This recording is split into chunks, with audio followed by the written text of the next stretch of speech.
Begini, pertama, Quran surah kedua Al-Baqarah ayat 31. Wa 'allama Adamal asma'a kullaha.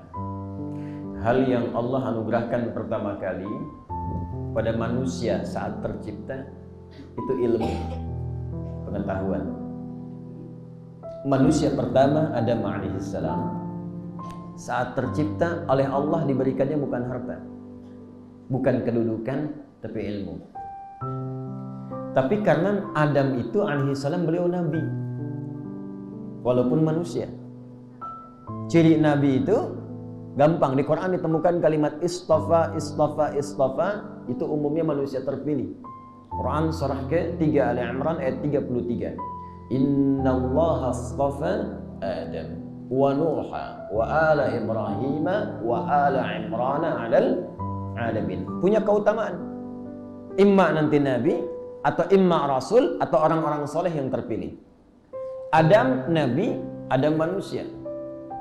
Kita bukan nabi, kita manusia. Maka apa bedanya? Semua nabi ilmunya langsung diajarkan oleh Allah. Semua nabi. Karena punya tugas.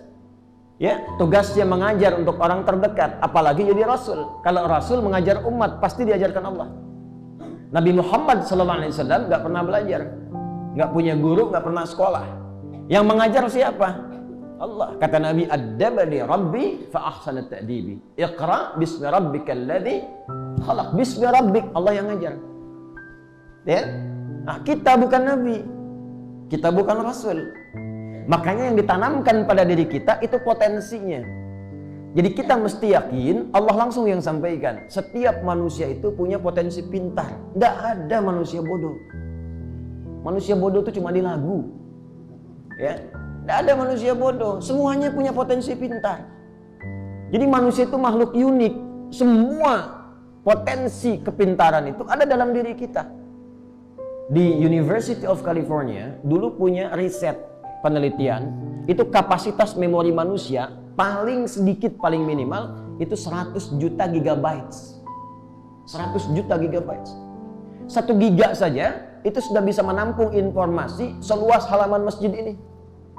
Dengan masjidnya 1 giga. Nah, ini di kepala kita itu ada 100 juta giga. Memorinya, kalau ibu tidak percaya, bapak tidak percaya, silahkan tuliskan apa saja yang pernah diingat selama hidup sampai sekarang.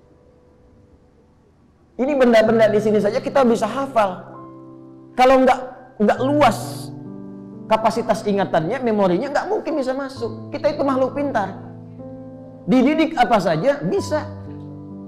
Nggak percaya silahkan. Bapak kumpulkan ya dengan orang Afrika, sebulan pulang bisa bahasa Afrika tuh.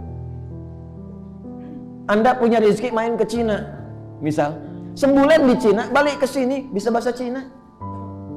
Anda ke Jepang, sebulan di Jepang balik bisa bahasa Jepang. Ya, jangan kalah sama Beo. Beo dikasih itu Assalamualaikum, Assalamualaikum. 2 hari, Assalamualaikum, Assalamualaikum. Ya. Kita itu potensi lebih daripada itu. Jadi pertama yakinkan dulu pada diri kita bahwa tidak ada manusia bodoh, semua pintar. Yang kedua, pelan-pelan. Bagaimana cara menjadi pintar? Seperti yang Anda tanyakan tadi. Caranya ada 2. Yang pertama, dekati pemilik ilmu. Karena dengan mendekat biasanya dapat percikannya. Saya bergaul dengan tukang minyak wangi, minimal saya kebagian percikan wanginya. Kan? Saya bergaul dengan yang punya ilmu, mendekat pada yang punya ilmu, dapat bagian ilmunya. Siapa yang paling banyak memiliki ilmu? Allah. Karena Allah pemilik semua ilmu. Karena itu disebut Al-Alim. Maka adab yang pertama bagi penuntut ilmu sebelum dia belajar, dekati dulu Allah yang alim. Itulah yang dimaksud Quran surah kedua di akhir ayat 282. Wattaqullaha wa yu'allimukumullah. Karena itu Nabi Musa alaihissalam ketika beliau diminta belajar kepada hamba yang saleh yang disebut dengan Khidir itu, hamba yang saleh, maka apa kalimat Qurannya? Milladunna ilma. Karena dia sering dekat dengan kami, kata Allah, sering mendekat kepada Allah, rajin ibadah, kami berikan tambahan pengetahuan kepadanya. Bangun. Saya dulu latihannya begitu. Bangun malam, tahajud, lomba-lomba bangun, subuh jam 4, jam setengah 5, bangun jam 2. Ya, mulai ibadah, salat, zikir, istirahat. Kemudian tingkatkan, mulai puasa sunnah. Nanti pelan-pelan jiwanya terbentuk. Kalau sudah terbentuk, nanti mudah bagi Allah menanamkan pengetahuan pada diri kita. Apa yang terjadi? Ada orang-orang yang saking mudahnya oleh Allah digampangkan memahami sesuatu. Baru dibacakan satu kalimat sudah paham dia mau kemana. Ya, dibacakan langsung masuk ke kepalanya tanpa lupa. Itu yang dicontohkan Al-Imam Asy-Syafi'i, Al-Imam Al-Bukhari. Imam Al-Bukhari itu nama aslinya Muhammad, bapaknya Ismail, kakeknya Ibrahim, kakek buyutnya Al-Mughirah, yang buyutnya Al-Bardizbah. Tinggal di kecamatan Ju'fah, Kabupaten Bukhara. Provinsinya itu sekarang dikenal negaranya dengan Uzbekistan, provinsinya Khorasan. Karena dari Bukhara, bukan dari Arab, beliau kenalkan nama daerahnya untuk menunjukkan bahwa Islam sudah sampai ke tempat saya. Rumusnya tambah al di depan nama daerah, ujungnya tutup dengan i. Saya dari Bukhara, maka dikenalkan ana al-Bukhari. Syekh Nawawi dari Banten, ana Nawawi al-Bantani. Syekh Ahmad Khatib dari Minangkabau, ana Ahmad Khatib al-Minangkabawi. Syekh Yasin dari Padang, ana Yasin al-Padangi. Imam Al-Bukhari, usia beliau ya lahir 2 tahun, berkembang 2 tahun, ayahnya meninggal. 4 tahun matanya buta permanen, nggak bisa lihat. Apa yang dilakukan ibunya? Kompak dengan wasiat ayahnya, dekati Allah. Nih ibu ada perannya, Bu. Makanya nanti dari sini ada bab bagi penuntut ilmu untuk minta doa pada ibu, pada ayah kalau masih hidup. Sebelum memulai belajar, minta doanya, minta barakahnya. Ya, maka ibunya tuh rajin mendekat kepada Allah, punya mihrab, sajadah khusus untuk memohon. Apa hasilnya? Maka diganti oleh Allah penglihatan yang tak mampu melihat dengan mata itu dengan mata hati yang sangat tajam. Dibacakan sekali langsung hafal. Ya, langsung hafal. Maka usia 4 tahun beliau dibawa ya oleh ibunya untuk belajar, namanya di tempat kutab. Kutab itu tempat belajar dasar dulu. Diiringi asisten, datang ke tempat hafalan Quran. Begitu belajar, syekhnya membacakan surat Qaf yang dibacakan. Beliau terkecil, paling kecil waktu itu, yang lain sudah ada yang dewasa. Begitu selesai dibacakan, syekhnya menguji, cuma tanya, man hafidha, siapa yang sudah hafal?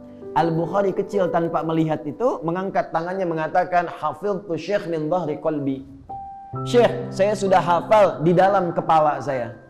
Jadi hafalan itu ada 2, ada hafal dalam kepala, ada hafal di luar kepala.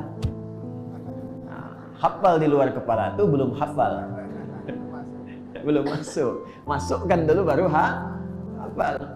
Maka syekhnya penasaran, diminta ke depan, diantar, dituntun, dibacakan Iqra ya bunai. Begitu dibaca, bukan cuman hafal, tapi makhrajnya, sifat hurufnya sempurna. Maka kata syekhnya, minal an tadrusul hadis. Mulai sekarang Ananda belajar hadis. Karena Quran ada jaminan kemudahan, hadis tidak ada. Tapi beliau melihat potensinya tinggi, bakatnya alami, dan anugerah Allah tinggi, maka diminta untuk fokus kepada hadis beriringan dengan Quran. Maka pulang ke rumah ketemu ibunya, diceritakan, ummi kada kada wa kada. Bu, tadi saya di kutab begini, begini, begini. Uridul hadis, saya ingin belajar hadis. Kata ibundanya, nah, engkau masih terbatas. Nah ini terbatas, khawatir ibu sulit. Belajar dulu Quran, kemudian baru hadis. Kata anaknya, karena yakin dengan kalimat gurunya dan hormat pada ibunya, kata anaknya, saya belajar Quran tapi saya pun ingin belajar hadis.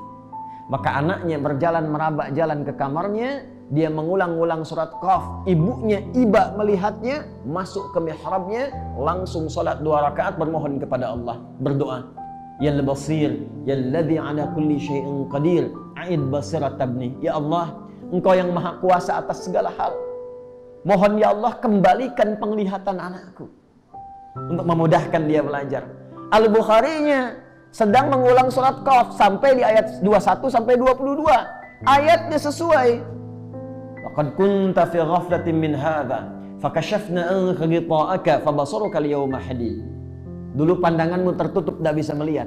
Mulai sekarang, aku akan buka penutup itu sehingga engkau mampu melihat dengan tajam. Begitu sampai ke kalimat fabasaruka al-yawma hadid, ibunya berdoa, yal basir, yalladzi ala kulli syai'in qadir, a'id basirat tabni. Tiba-tiba terbuka kembali pandangannya, bisa melihat lagi. Lompat beliau, kaget, dia kejar ibunya yang telah tertidur. Karena kecapean lelah berdoa. Ummi, laqad ra'ait. Ibu, saya bisa lihat lagi. Bangun kaget ibunya. Kata ibunya, rubbama ra'aita biqalbik, mungkin kau melihat dengan hatimu. La bal bi'aini, tidak dengan mata saya ini. Ibu pakai pakaian begini, di sekitar kita ada benda ini. Dipeluk anaknya erat sekali. Mereka kemudian memohon ampunan kepada Allah, menangis bahagia. Sejak itu belajar hadis. Ini barokah orang tua tinggi, Pak, Bu. Saya tidak pernah saya berangkat atau belajar atau mengajar, saya minta doa pada ibu saya. Nah, jadi yang dilakukan pertama adalah dekati Allah. Dekati Allah. Kedua, minta doa pada orang tua. Yang ketiga, jauhi maksiat. Karena maksiat itu menghambat ilmu. Maksiat menghambat ilmu. Ya, ada Al-Imam Asy-Syafi'i satu kali mengadu pada gurunya Imam Waqi tentang kesulitan hafalannya.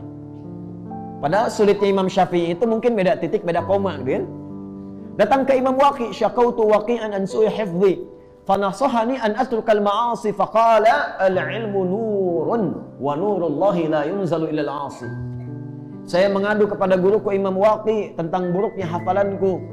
Maka beliau mengatakan kepadaku, nah, ilmu itu adalah cahaya, sedangkan cahaya Allah tidak akan pernah diberikan pada orang yang bermaksiat. Maksudnya nggak tembus. Nah, karena itu jaga pandangan, jaga telinga, jaga hati sampai ke ujung kaki dari perbuatan maksiat. Tingkatkan takwa, nanti lihat apa yang terjadi, dibuka oleh Allah. Dan semua belajarnya begitu dulu.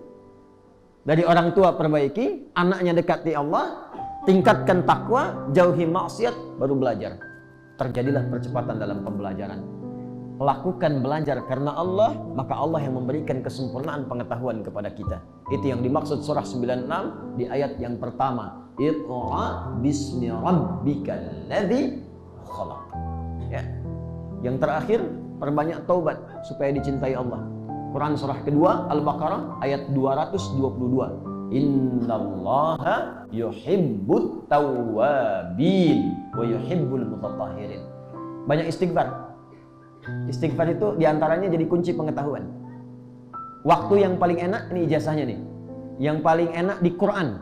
Dari Quran surah ke-51 tadi saya baca ayat 18. Banyak latihan istighfar menjelang subuh. 10 menit, 15 menit menjelang subuh setelah tahajud. Astaghfirullahaladzim, astaghfirullahaladzim, astaghfirullahaladzim, astaghfirullahaladzim alladzi la ilaha illa huwal hayyul qayyum wa natubu ilaih. Banyak istighfar. Wa bil asharihum yastaghfirun. Ada orang-orang yang berlatih istighfar, biasa istighfar menjelang fajar. Nanti istighfar itu menutup semua celah-celah salah, membuka kelapangan hati. Setelah itulah kemudian cahaya ilmu bisa datang dengan cepat. Ya, wallahu ta'ala a'lam bissawab. Jadi silahkan belajar, silahkan diikuti apa yang tadi disarankan. Nanti kalau sudah matang, sudah baik dan harus optimis, ya silahkan ikut mendaftar dan insya Allah mudah-mudahan diberikan oleh Allah kemudahan dan kelancaran, ya. Ya. Insecure nggak ada di Quran. Silahkan ngaji temukan kalimat insecure, nggak ada. Karena nggak ada kalimat pesimis dalam Al-Quran. Semua optimis, ya.